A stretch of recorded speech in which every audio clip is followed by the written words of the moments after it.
चलिए शुरू करते हैं। दो चरांकों वाले रेखीय समीकरण linear equation in two variables. आज ये तीसरा लेक्चर है। पहले लेक्चर में हमने ये सीखा कि दो चरांक वाले रेखीय समीकरण को पहली पद्धति से कैसे हल करते हैं, दूसरे लेक्चर में दूसरी पद्धति से कैसे हल करते हैं, और आज सबसे इंपॉर्टेंट वेरी वीआईपी यानी क्लोज कर रहा हूं इसकी तीसरी पद्धति कैसे। चलिए शुरू करते हैं। एक एग्जांपल ले लेते हैं। एग्जांपल एक दो एग्जांपल सॉल्व करते हैं, समझने की कोशिश करते हैं। यहां पर मैंने कुछ एग्जांपल्स लिखे हुए हैं पहले से ही कि समय न बर्बाद हो, इसलिए पहले लिख दिया हुआ है और आपके होमवर्क के लिए भी बताया हूं यहां पर।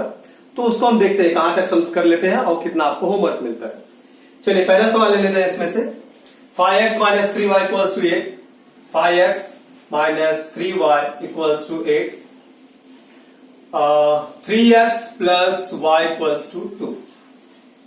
हम जैसे मैंने आपको बताया है, सबसे पहले हम क्या करेंगे, इसको 5x - 3y = 8 इसको देंगे हम लोग समीकरण नंबर 1, और ये हो जाएगा 3x + y = 2, ये हो जाएगा समीकरण नंबर 2।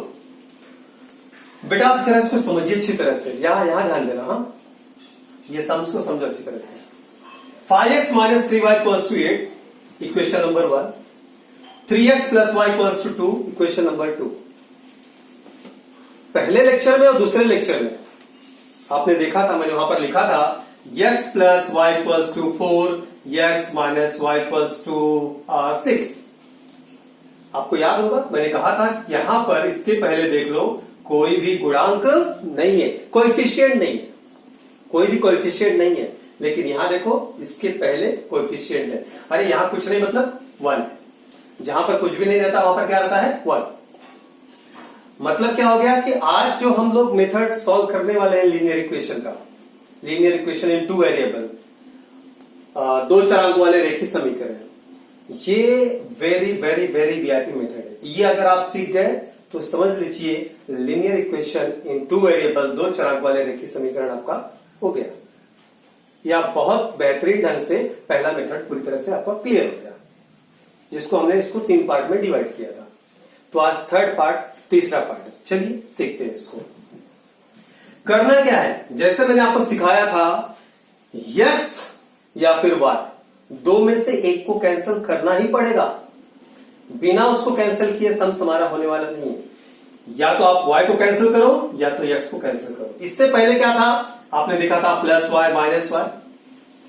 यहां पर +x, यहां पर भी +x था। तो इसके लिए जब इसको कैंसिल करना होता तो हम लोग क्या करते थे, उसको ऐड करते थे, जोड़ते थे। इसको कैंसिल करना हुआ तो क्या करते थे, माइनस किया, सब्सट्रैक्ट किया हमने इसको। लेकिन यहां सबसे बड़ी बात क्या थी, इसका जो गुणांक है, इसका जो कोएफिशिएंट है वो इक्वल था, सेम था। लेकिन यहां देखो ये 3 है और ये 1 है, ये 5 है और ये क्या है, 3 है। यहां पर x का भी कोएफिशिएंट और y का भी कोएफिशिएंट, x का भी गुणांक और y का भी गुणांक कुछ भी यहां पर सेम नहीं है, इक्वल नहीं है। इसको इक्वल करना ही ये मेथड है। अगर एक बार आप इसको इक्वल कर ले गए तो 100% मेथड तुम्हारा हो गया, क्लियर हो गया। बाकी का सम्स तुमको करने आता है, सिर्फ इसको इक्वल करना ही इस मेथड की खासियत है। Linear equation in two variable, दो चरांकों वाले रेखीय समीकरण में सबसे इंपॉर्टेंट यही सम्स होते हैं। यही सम्स एग्जाम्स में भी आते हैं। आपको करना क्या है कि इसको इक्वल करना है। यहां पर कुछ भी नंबर्स हो, कोई भी सम्स बने, लाखों करोड़ों सम्स बन जाए, मेथड वही इक्वल करने का। कैसा है, चलिए देखते हैं इसको। अब इक्वल करना कैसे, इसको एकदम सिंपल। आप पहले टारगेट बनाओ, आपको y को हल करना है या x को। मैं तो कहूंगा ये माइनस है, प्लस है, प्लस माइनस जोड़ने पे कैंसिल हो जाएगा। चलो फिर y को ले लेते हैं। आप x को भी हल कर सकते हो, कल जैसे मैंने बताया था आपको कैसे हल करना है इसको। तो चलिए शुरू करते हैं। यहां पर पहले हम लोग y को हल करते हैं। ये प्लस है और ये माइनस है, जोड़ने से कैंसिल हो जाएगा।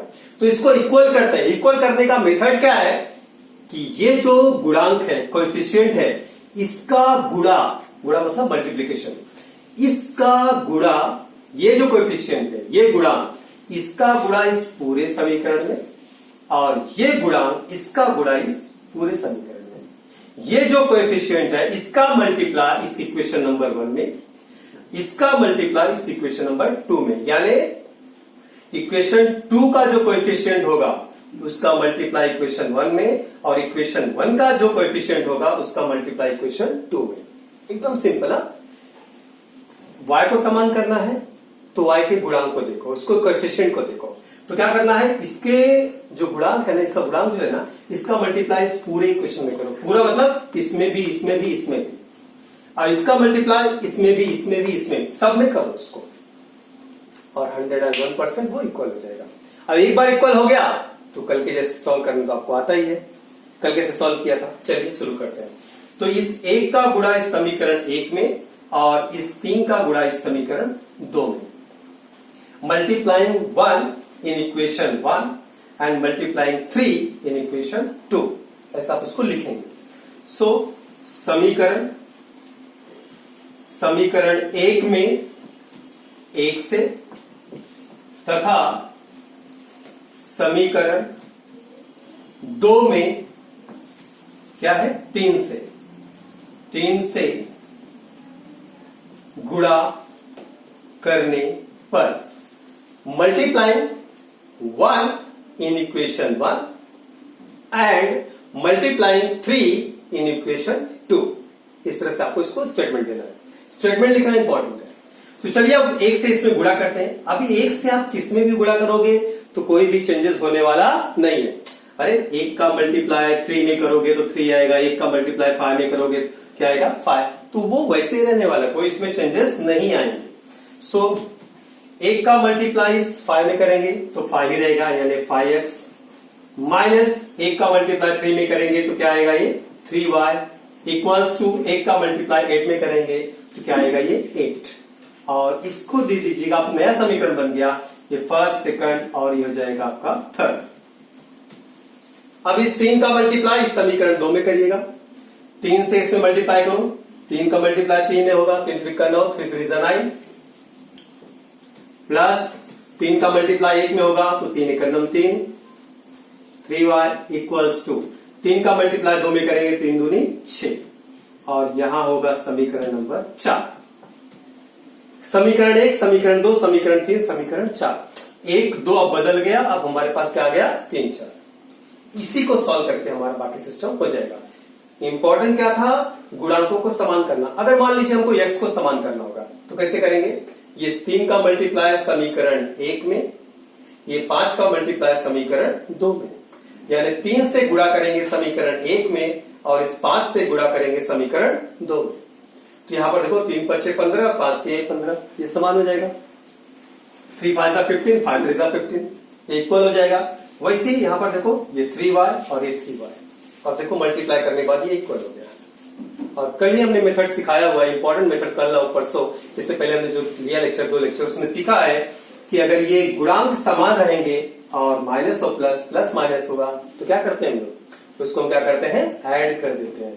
समीकरण 3 और समीकरण 4 को जोड़ने पर, एडिंग इक्वेशन 3 एंड 4। तो यहां आगे लिखेंगे हम लोग समीकरण 3 तथा 4 को जोड़ने पर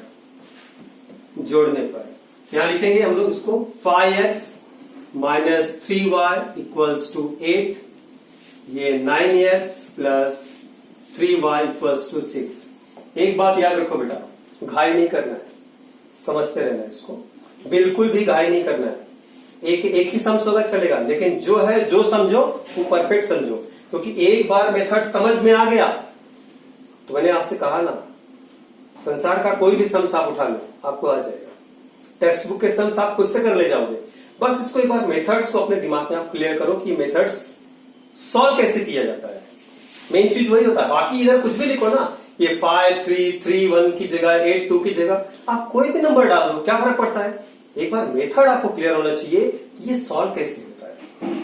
मेथड क्या है इसमें, y को इक्वल करना है या फिर x को इक्वल करना है, इनका कोएफिशिएंट, इनका गुणांक इक्वल करना है। ये गुणांक अगर समान हो गया तो हमारा काम बन गया, x या फिर y, आपको टारगेट बनाना है। यहाँ इजी y था, प्लस माइनस था इसलिए ले लिया, यहां पर लेते तो उसको माइनस करना पड़ता, ये प्लस माइनस था तो जोड़ेंगे, बात खत्म हो गया। तो हमने क्या किया, इस 1 का गुणा इस समीकरण 1 में किया और इस 3 का गुणा इस समीकरण 2 में किया।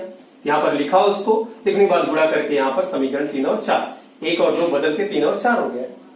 अभी 3 और 4 होने के बाद हमने देखा ये इक्वल हो गया। अब क्या करेंगे, दोनों को आपस में, इससे पहले वाले लेक्चर हमने जैसा डिस्कस किया था, उनको आपस में क्या करेंगे हम लोग, जोड़ देंगे।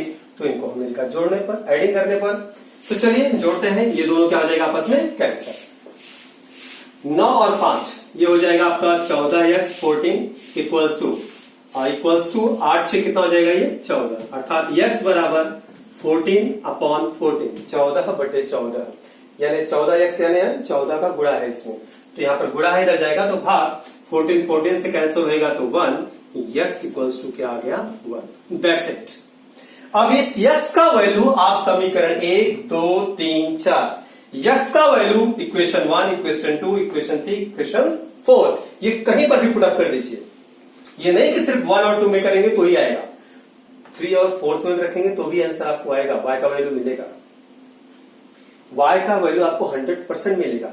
लेकिन इसमें से जो इजी होता है ना उसमें रखो, सॉल्व करने की आसानी होगी। तो ये माइनस का है, छोड़ दो, यहां देखो, आप करके देख लो, घर पे जाओ ट्राई करो इसको, घर पे सम्स करोगे ना, ट्राई करो, इसमें भी रख कर देखो, इसमें भी, इसमें एक बार ट्राई करके देख लो, उसमें क्या फर्क पड़ता है। फिलहाल हम इसमें 2 में रखेंगे, question number 2।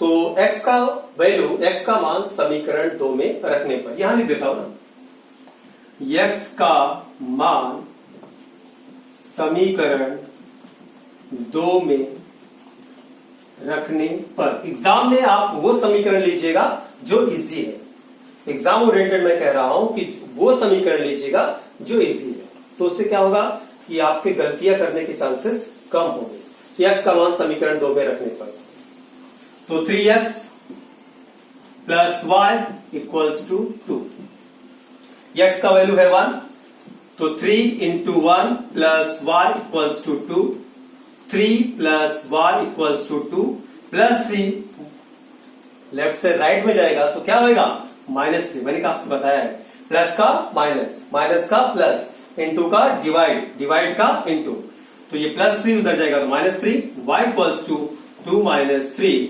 y equals to, अब मैंने आपको बताया हुआ है हमेशा बड़े नंबर में से छोटा नंबर माइनस होता है, यानी जो बिगर नंबर होता है ना उसमें से जो स्मॉलर नंबर होता है वही सब्सट्रैक्ट होता है। तो 3 में से 2 माइनस होगा तो कितना आएगा 1, और 3 ग्रेटर है इसलिए यहां पर आएगा साइन क्या माइनस का, y इक्वल्स टू आ गया -1, और बेटा ये हो जाएगा आपका final answer, x equals to 1 और y equals to -1। That's it, ये रहा आपका पूरा मेथड। इतना सिंपल आप सोच सकते हैं कि आपको करना क्या है इसमें। पहला लेक्चर और दूसरा लेक्चर जिसने देखा है, जिसको समझ में आ गया है, उसके लिए इसमें कुछ भी नहीं है, उसको सिर्फ एक स्टेप इसमें एक्स्ट्रा बढ़ रहा है बस, बाकी सब हमने इससे पहले वाले लेक्चर में जो डिस्कस किया वही किया हुआ है, सिर्फ एक पॉइंट इसमें बढ़ गया है, और वो क्या है कि यहां पर कोएफिशिएंट जो थे, गुणांक, वो समान नहीं थे, हमने क्या किया उसको समान किया। दैट्स इट, बाकी पूरा का पूरा हमने इससे पहले वाले लेक्चर में जो किया था, जिस तरह से सॉल्व करते थे बिल्कुल वैसे ही सॉल्व किया हुआ है।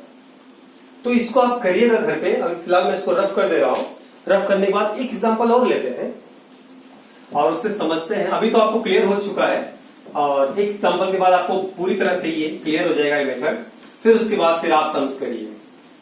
एकदम इजी है, बस आपको गुणांक को समान करना है। आपके दिमाग में इतना ही रहना चाहिए कि गुणांक समान करना है।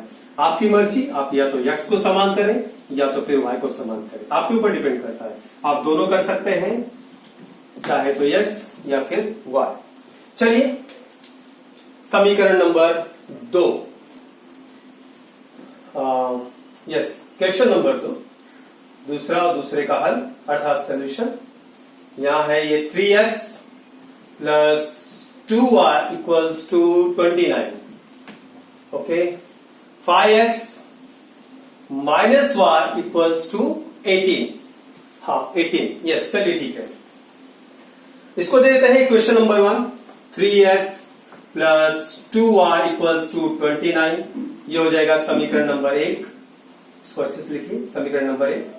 ये हो जाएगा 5x minus y equals to 18, ये हो जाएगा समीकरण नंबर 2। That's it.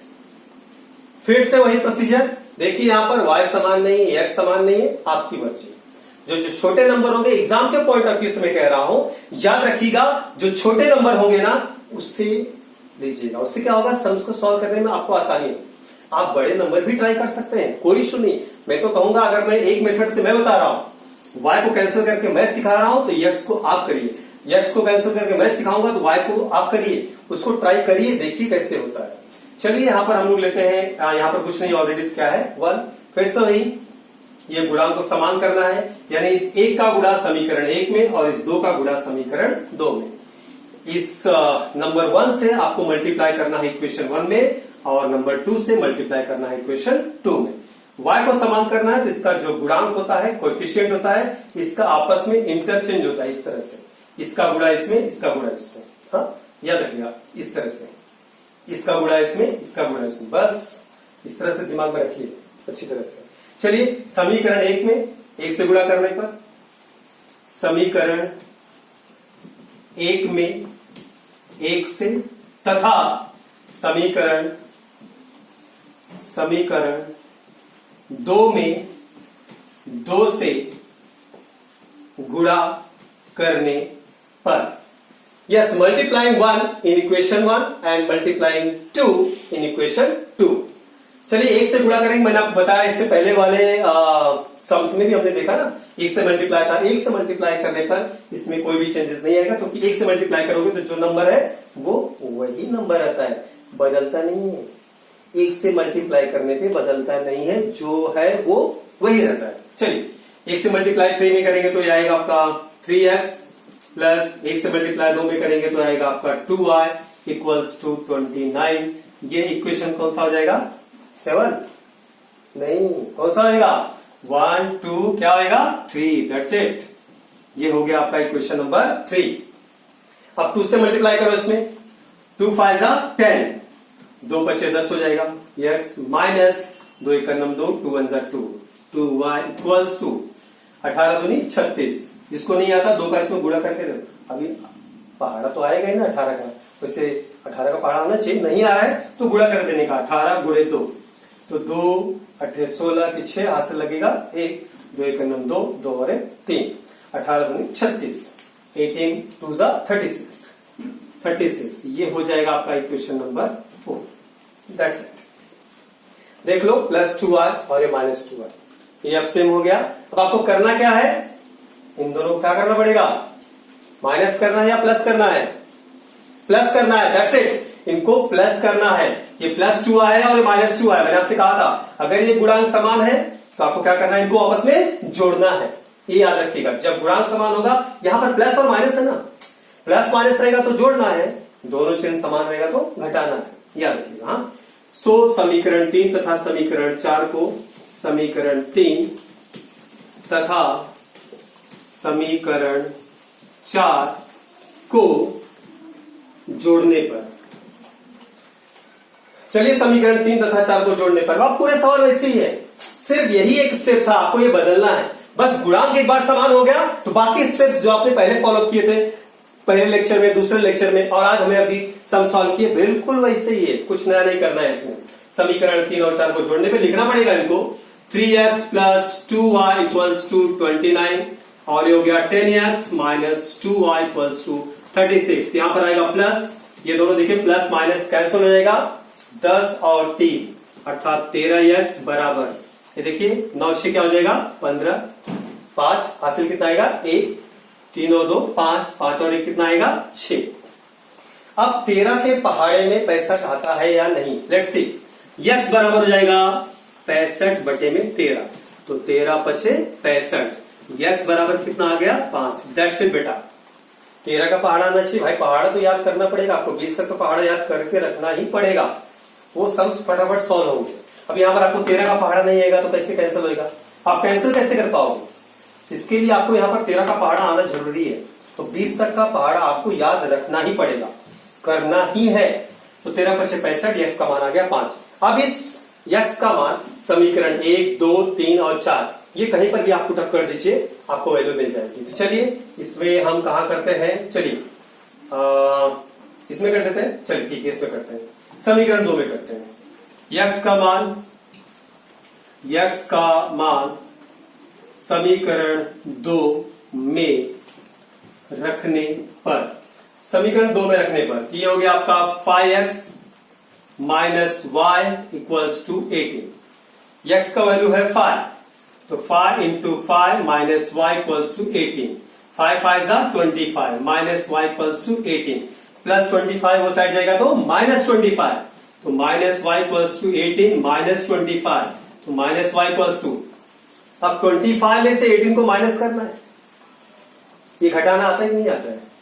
25 में से 18 को माइनस करना है इस तरह से, ये एक हासिल यहां जाएगा 15, 15 में से 8 घटेगा कितना आएगा 8 7 15, यहां पर कितना आएगा 7, यहां बच गया 1 में से घटेगा क्या आएगा यहाँ पर 0, तो 7 आ गया। आप देख लीजिए ना 18 2 20 और 5 5 2 7 अंतर, इस तरह से घटाना पड़ेगा आपको। यहाँ पर करिए मत इसको, सम्स को करने टाइम आप इसको रफ में कर सकते हैं, लेकिन मैंने इसे बताने के लिए आपको किया। चलिए माइनस वाई इक्वल्स टू कितना आया था -7, 25 बड़ा है इसलिए चिन्ह किसका आएगा माइनस का, यहाँ माइनस और माइनस का हो जाएगा कैंसल, तो y इक्वल्स टू क्या आ गया बेटा 7, और ये क्या हो जाएगा आपका final answer. That's it, 5 and 7। ये रहा आपका तीसरा मेथड जो कंप्लीट हुआ आज। आप देख लीजिए, समझ लीजिए कि कल के लेक्चर में और आज के लेक्चर में कितना डिफरेंस था। सिर्फ इस मेथड में क्या करना था, ये गुणांकों को समान करना है। अब आप x का भी गुणांक समान करके सवाल को हल कर सकते हैं, दोनों सवाल को, ये पहले सवाल को और दूसरे सवाल को, दोनों सवाल को मैंने y से किया, आप इसको x से भी कर सकते हैं 100%। फिर भी अगर आपको कुछ डाउट्स आता है तो मैंने यहां पर आपको नंबर दिया हुआ है, तो आप इस पे जो है कि बात कर सकते हैं। कुछ भी आपको बात करना रहेगा तो उस नंबर पे आप बात कर सकते हैं। कोई भी डाउट्स वगैरह रहेगा तो आप पूछ सकते हैं। आपको व्हाट्सएप नंबर्स दिए गए हुए हैं, आप बता सकते हैं उसमें। नाउ सी गाइस, आप समझिए जरा अच्छी तरह से इसको, इस मेथड को, और बचे हुए सम्स को क्या करेंगे। कितना सम्स बच गया 1 2 3 4 5 6 सम्स बचे हुए हैं, वो आप होमवर्क में करके लेंगे। सो ये रहा 2 चरांकों वाले रेखीय समीकरण, लीनियर इक्वेशन इन 2 वेरिएबल्स। हमने पहले लेक्चर में, दूसरे लेक्चर में किस तरह से कैंसिल किया जाता है x और y पे वो देखा। आज गुणांक समान नहीं रहेगा तो गुणांक समान कैसे करके हल करते हैं वो देखा। अभी भी कुछ मेथड्स इसमें बाकी है जिसको हम नेक्स्ट लेक्चर में देखेंगे, लेकिन नेक्स्ट लेक्चर, इस लेक्चर को स्टॉप करने से पहले, अगले लेक्चर के बारे में डिस्कस करने से पहले, जो होमवर्क मैं आप लोगों को दे रहा हूं वो होमवर्क आपको पर डे करना है और इसका फेयर तैयार करते रहना है। तो क्या होगा, जब एग्जाम्स के टाइम पे आपको रिवीजन करने में आसानी होती है, तो इसको आप बनाइए, इसका एक फेयर बनाइए और उसमें करते रहिए और सम्स को समझिए। अगर कोई डाउट्स आता तो मैंने आपको बताया, आप उससे उस पर डिस्कस कर सकते हैं, पूछ सकते हैं। अपना विशेष ख्याल रखिएगा, अच्छे से करिए, पढ़ाई करिए, घर में रहिए,